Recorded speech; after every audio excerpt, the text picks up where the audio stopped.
Pozdrav, dobrodošli u novi video. Danas video ćemo pričati o novoj sezoni koja je izašla 27. augusta, a to je Chapter 2 sezona 4. Tako da u današnjem videu ćemo kao i sa prošlu sezonu ocjenjivati i daćemo vam svoje mišljenje o ovoj sezoni. Da, prije nego što počnemo, kao prvo nemam nažalost svoju majicu, nisam uspio naći. A drugo, pošto je sada počela škola, neću baš moći toliko redovno snimati, tako da možete uskoro možda očekivati koji let's play ili tako nešto zanimljivije. I da, ideja će biti još Fortnite-a što se tiče kontenta na mome kanalu, ali će biti i drugi stvari, tako da razlog zašto isto i kasnije ovaj video je prost, jednostavno zato što kada sam izbacio onaj specijal bio sam zauzet pa nisam 27. mogao izbaciti video, dok onda nisam bio 3 dana kod kuće svoje pa nisam mogao nikako da snimim, tako da tek danas mogu da snimim ovaj video i nadam se da će vam svijeti. Ako vam se svidio, obavezno bacite like, share i subscribe, pa smo mogli da krenemo.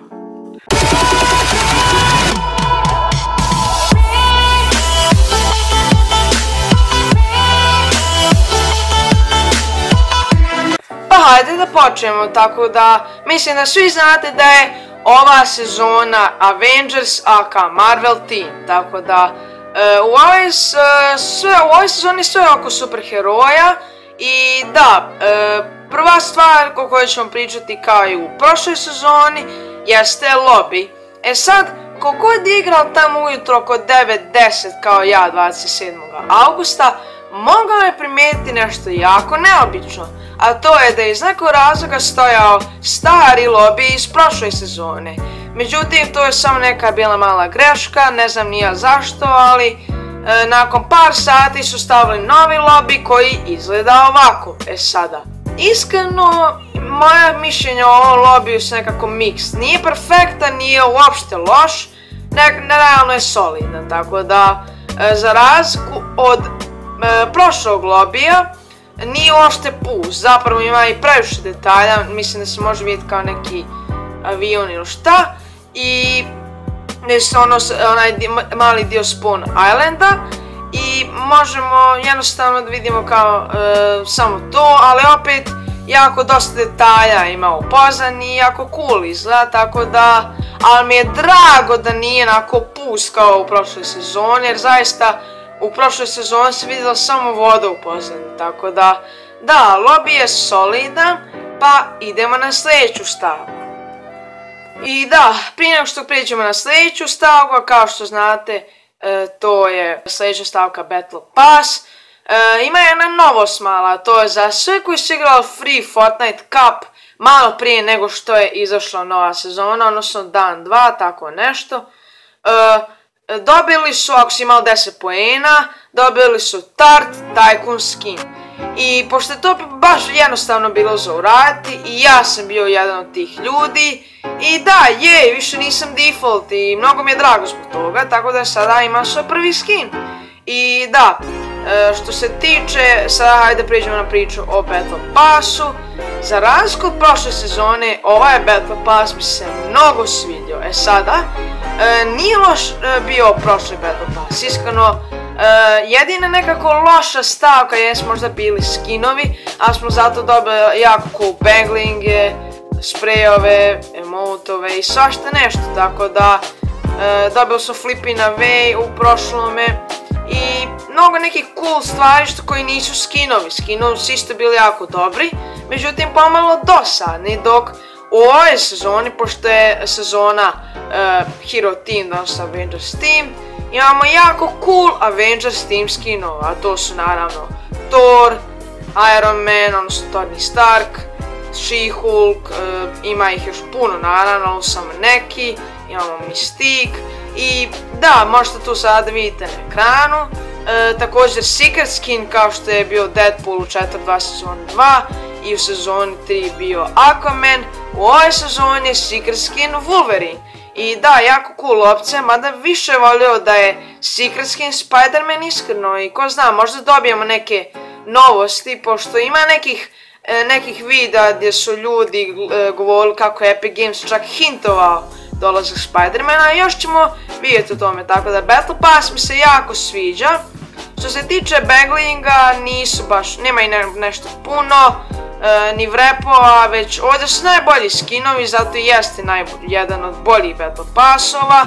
Jedina loša stvar je što nema free emotova, međutim imate emotove kao što recimo Tony Stark ima emot da se pretvori u Ironmana, a Mystique da kad god dobijete kill, da Mystique se pretvori u skin tog lika kog ste vi ubili. I da, jako kreativne ideje od strane Epic Gamesa za emotove.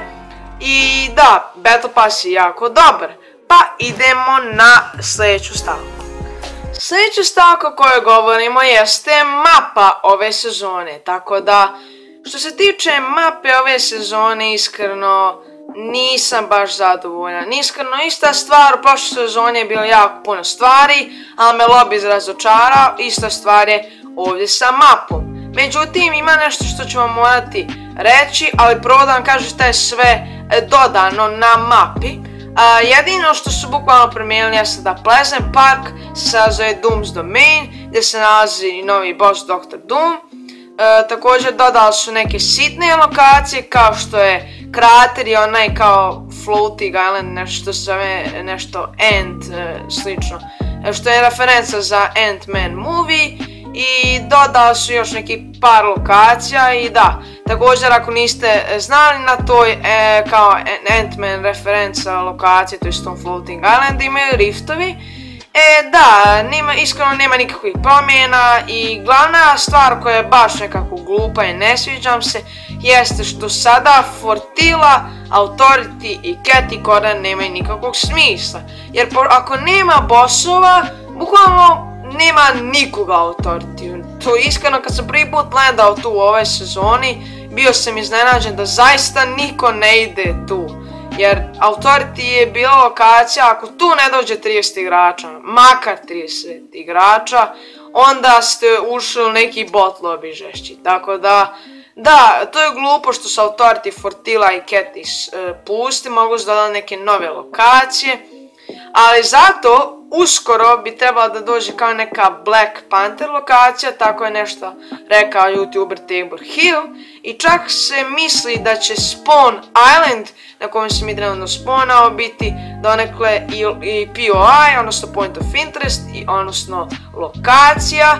Jer možemo da vidimo kako oni skinovi iz Battle Passa u traileru landaju na taj Spawn Island. Tako da, to je što se tiče mape, nisam baš mnogo zadovoljan, ali iskreno mislim da bi mogli da uskoro će doći još puno promjena izgleda, pošto evo dodali su već neki novi island i možda tek postepeno dodavaju stvar.